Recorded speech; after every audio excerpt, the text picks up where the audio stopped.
Bridge.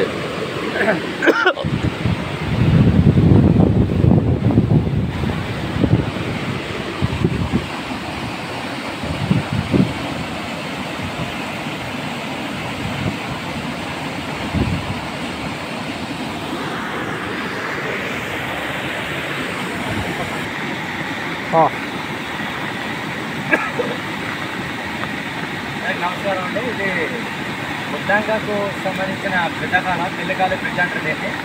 ఇదేంటంటే రాకపోకలు చాలా ఇబ్బంది అయిపోతుంది. ఇంకోటి ఏంటంటే అంగన్వాడీ కూడా మాకు బుద్ధాంకలు ఉంది. బుద్మన్ వీధి విలేజ్ నుంచి కూడా అక్కడికి వెళ్ళాలి. ఏదైనా సరుకులు తీసుకోవాలంటే అంగన్వాడీ నుంచి పాలు, గుడ్లు, బాలమృతం ఇలాంటివి కూడా కొంచెం ఇబ్బందిగా ఉంది. అక్కడ ఏమైనా కార్యక్రమం జరిగినా కూడా మేము కూడా కలవాలి. ఆ ఊరు మా ఊరు ఒకటే అన్నట్టు. అందువల్ల ఇలా వర్షాకాలం ఇబ్బంది అయిపోతుంది. ఇంకోటి ఏంటంటే తాగునీటి సదుపాయం కూడా బుడ్డాంక నుంచి ఉంది మా ఊరికి.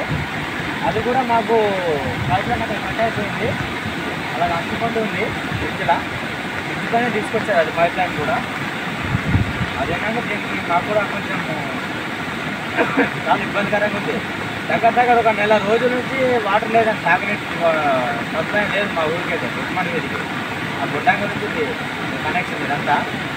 ఎప్పుడైతే వర్షాకాలం వచ్చిందో మాకు వాటర్ బంద్ అయిపోతాయి. వాటర్ బంద్ అయిపోయిన తర్వాత మాకు కొంచెం ఊళ్ళో కొంచెం బస్పీడ పనులు చాలామంది రైతులు ఇబ్బంది పడుతున్నారండి. మీరు ఖచ్చితంగా మీరు దీని మీద ఈ బ్రిడ్జికి కొంచెం ఇంకా మంచిగా చేసి ప్రజలకు ఇబ్బంది లేకుండా చేస్తారని నేను కోరుకుంటున్నాను. మరి ఖచ్చితంగా అయితే దీనికి ఏదైనా పరిష్కారం చూపించాలండి మీరు అధికారులు కూడా. ఎందుకంటే ఇది ఒక్క సంవత్సరమే కాదు, చాలామంది ప్రజలు కూడా దీని దూరంగా చాలామంది నష్టపోతున్నారు. కొంతమంది చేన్లు అటువైపు ఉన్నాయి, ఆ ఊరిలో చేన్లు ఇటువైపు ఉన్నాయి. రాకపోకలకు ఇబ్బంది అయిపోతుంది. ఖచ్చితంగా దీనికి స్పందించాలి అధికారులు కూడా. దానికి నేను ఇప్పుడు చెప్తా ఉన్నాను. ఇంకోటి ఏంటంటే